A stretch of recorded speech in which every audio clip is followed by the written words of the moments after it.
Assalamualaikum warahmatullahi wabarakatuh. Perkenalkan, nama saya Salsabila Ramadhani.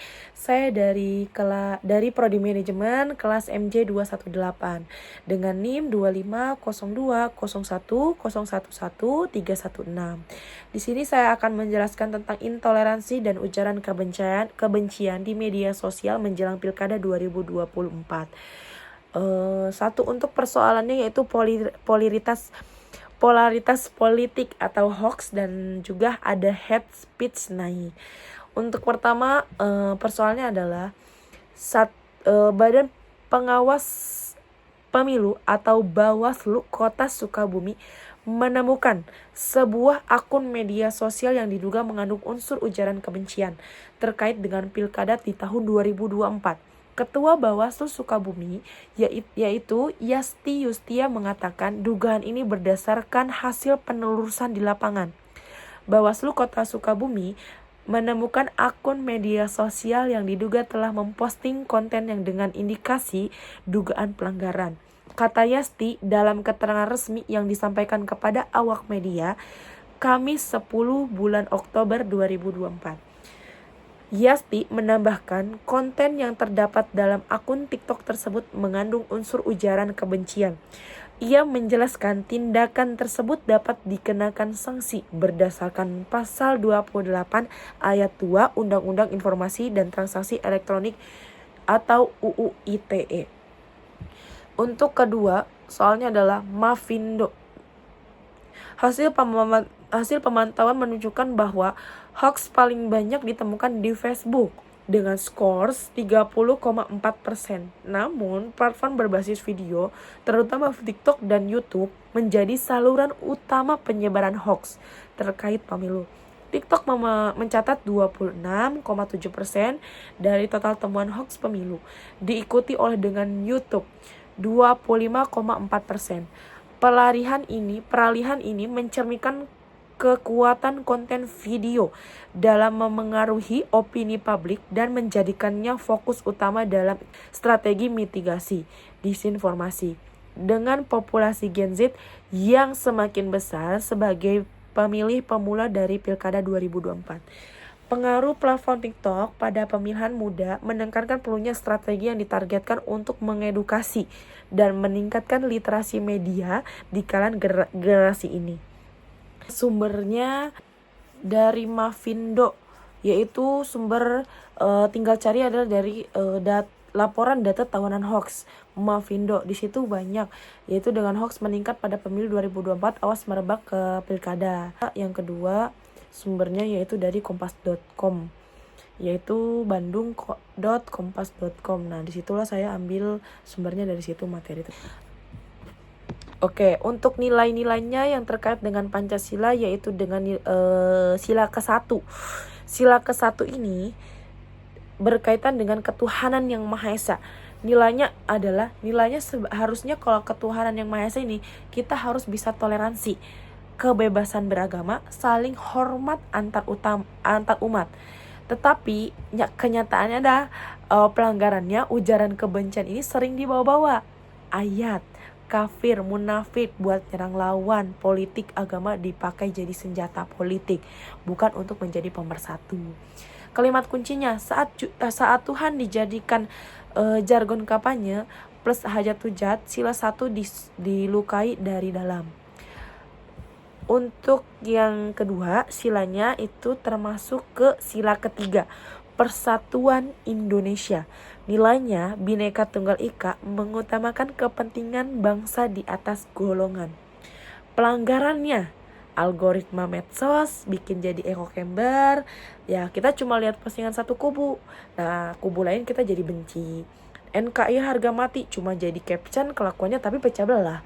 Kayak gitu. Jadi kalau misalnya kita cuma ngelihat satu postingan, postingan ini begini. Nah, ternyata kita nggak lihat postingan yang lainnya. Kita malah bencinya sama postingannya yang lain karena kita cuma melihatnya dari satu kubu. Harusnya kita itu harus melihat dari kubu-kubu yang lain, bukan cuma hanya satu. Kalimat kuncinya yaitu pilkada 5 tahun sekali, tapi luka perpecahan di media sosial bisa sampai 5 tahun, tapi nggak sembuh. Oke. analisis dengan yang tajam. Kenapa sih orang waras bisa jadi tukang sebar benci online? Satu, yang nyebar benci makin lantang, yang waras diam. Akhirnya medsos kelihatannya isinya benci semua. Jadi ada dua. Orang takut berpendapat, yang nyebar benci makin lantang, yang waras diam. Akhirnya medsos kelihatannya isinya benci semua. Kedua, algoritma. Medsos kita kasih kontennya yang kita suka. Lama-lama kita ngerasa, oh semua orang sepemikiran sama aku ya. Jadi lawan, sama dengan musuh. Ya kayak halnya kita nonton di TikTok, kita suka ini, akhirnya kita, oh kok dia muncul lagi ya. Kita misalnya ngelihat Tominse dia lagi konser, akhirnya keluar semua. Padahal teman saya, dia itu nggak ngeliat Tominse, dia nggak ada, tapi kenapa di kita ada? Karena kita suka. Jadi kalau misalnya kita nonton suatu video, mau di Instagram, mau di TikTok, algoritmanya akan ikut apa yang kita suka. Mereka akan masuk ke media sosial kita. Anonimitas. Akun fake bikin orang berani jadi ngetik kasar yang di dunia nyata nggak berani. Sebenarnya dia itu, kalau misalnya rata-rata orang yang begini itu rata-rata orang yang nggak bisa berpendapat. Bukan nggak bisa berpendapat, yang tidak bisa sosialisasi. Dia di luar secara nyata dia nggak bisa ngomong secara langsung kalau misalnya dia orang itu salah. Tapi kalau misalnya di media sosial kita pakai akun fake, orang nggak ada yang tahu. Makanya dia bisa ngetik kasar atau misalnya ngetiknya jahat-jahat. Solusinya apa sih? Solusinya yaitu dengan agen damai digital. Nah, ada satu, yaitu dari diri kita sendiri. Kalau misalnya ada SARA, kita harus benar-benar stop. SARA apa sih? SARA itu apa sih? Singkatan dari suku, agama, ras, dan antar golongan.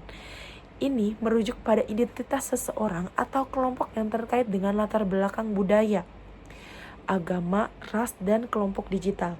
Dalam konteks Indonesia, SARA sering dikaitkan dengan isu-isu sensitif yang bisa memicu konflik jika tidak dikelola dengan baik. Namun, pada dasarnya, SARA mencerminkan kekayaan budaya dan keberagaman masyarakat Indonesia. Jadi kalau misalnya kayak ada sesuatu yang melecehkan atau menyerang kita, menghina, kita harus benar-benar stop. Stopnya ya dengan cara apa? Ya stopnya dengan cara kita jangan share gitu.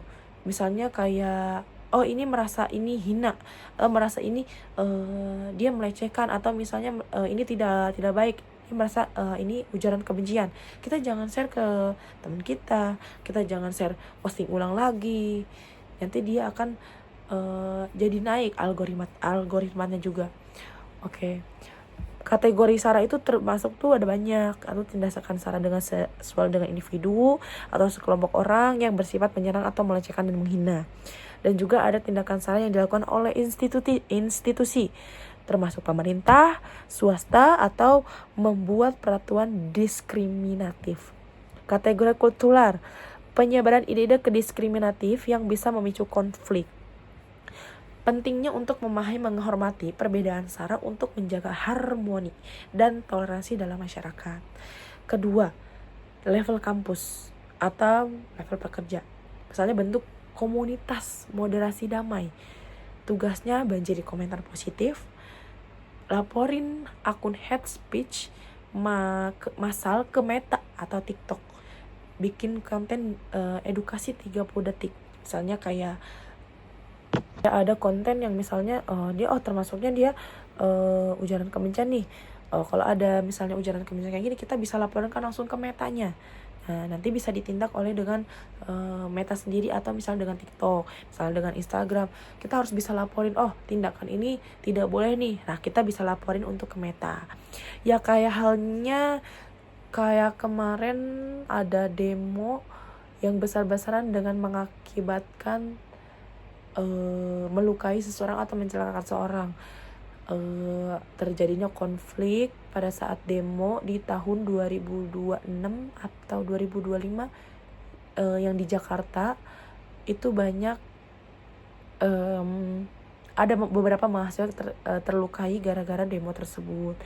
Nah, disitulah TikTok muncul rame.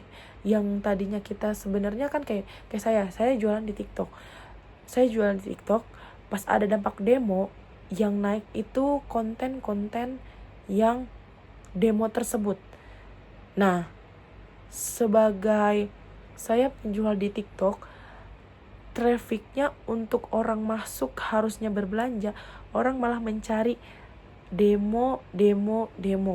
Jadi TikTok pun akan kasih. Jadi TikTok itu beberapa kayak gini, setelah terjadinya demo dan traffic semua pada larinya ke demo, TikTok akhirnya memberi ruang, memberi batasan untuk orang yang suka memvideo-video demo tersebut, karena disitulah banyak terjadinya kayak ujaran kebencian terhadap kayak kepolisian. Polisi begini ya, begini ya. Nah, makanya kenapa TikTok bisa untuk membatasi, karena itu kan kita bisa laporkan langsung ke TikToknya atau ke Meta. Oke, jadi ditutup video-video begitu. Yang baiknya ada, tapi untuk kalau misalnya termasuknya ini ujaran kebencian, nanti TikTok akan batasi itu, atau misalnya Instagram akan batasi itu. Kemarin sih berpengaruhnya pas di TikTok sih. TikTok kemarin waktu pas ada demo-demo itu banyak larinya traffic pada ke yang demo, dan akhirnya TikTok memberikan batasan untuk yang live demo atau konten-konten demo itu dibatasi. Oke, jadi penutup. Nah, sekarang jempol kita bisa jadi pena, pemersatu, atau pedang pemecah. Jadi jempol ini bisa jadi pemersatu, tapi juga jadi bisa pemecah belah. Pilkada 2024 soal pemilih pemimpin, tapi cara kita berkomentar di medsos kita harus dibenari.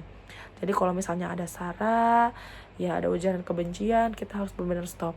Ya dengan cara kita melakukan itu sendiri dari kita sendiri. Ketiga dari masyarakat, selain dari diri kita, dari kampus, kita juga bisa solusinya dari masyarakat juga. Jembatannya itu dengan bikin grup WA keluarga. Kalau ada hoax jangan dekat kusir.